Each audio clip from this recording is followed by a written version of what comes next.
My dear friends, in today's gospel, we see the disciples of Jesus are hungry.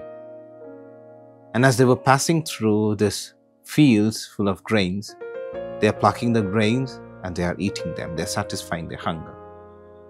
And according to the Jewish law, they were not supposed to harvest everything. They were supposed to leave something behind to help the wayfarers and the poor people. That is the kindness they had to show. This was given in the law of Moses. But these disciples, when they are hungry, interesting thing is, Jesus does not multiply bread for them. When he, of course, multiplied bread for the hungry people, he is allowing his disciples to feel the hunger, feel the pain of hunger. Sometimes it happens in our lives too. Sometimes he allows us to feel the pain of the hunger, not immediately performing a miracle.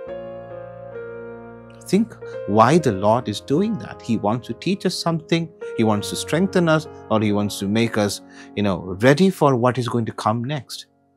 Because when the disciples are doing this, the people around, especially the Pharisees, they are criticizing Jesus and his disciples, saying that they are violating the Sabbath.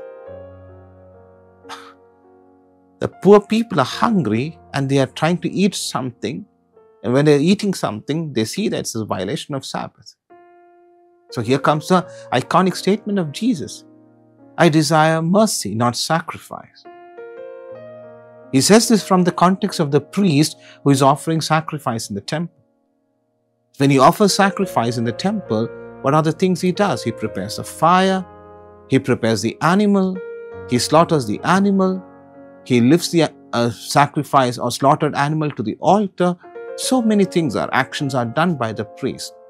So literally interpreting the law, the priest is violating all the norms that they had set aside for Sabbath. Well, they say because it is offered to God, it is not a violation of Sabbath. But for the common man, it was a violation, whatever they did. So that is the context in which Jesus says, I desire mercy, not sacrifice.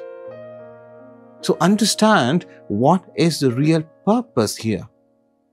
We may be saying that we can do so many things. Well, it's offered to God. It is directed towards my service, is directed towards God. Therefore, it is allowed.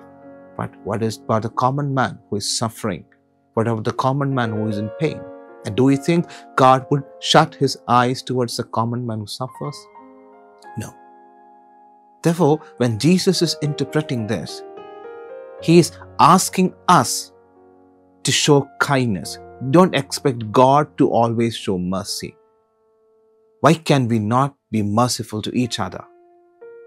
Why can we not share in the mercy that God is showing towards us? Because in a moment when somebody is really in pain, somebody is really struggling, somebody is really feeling the pain of hunger, why can we not be merciful for them? And why do we expect God to always perform the miracle? No. Therefore, my dear friends, this gospel passage is a clear invitation to each one of us, where Jesus is literally reinterpreting Sabbath, at the same time justifying the actions of his disciples.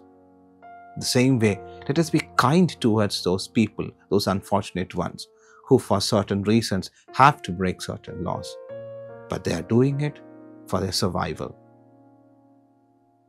We need to be kind to them as God is kind towards all of us. Amen.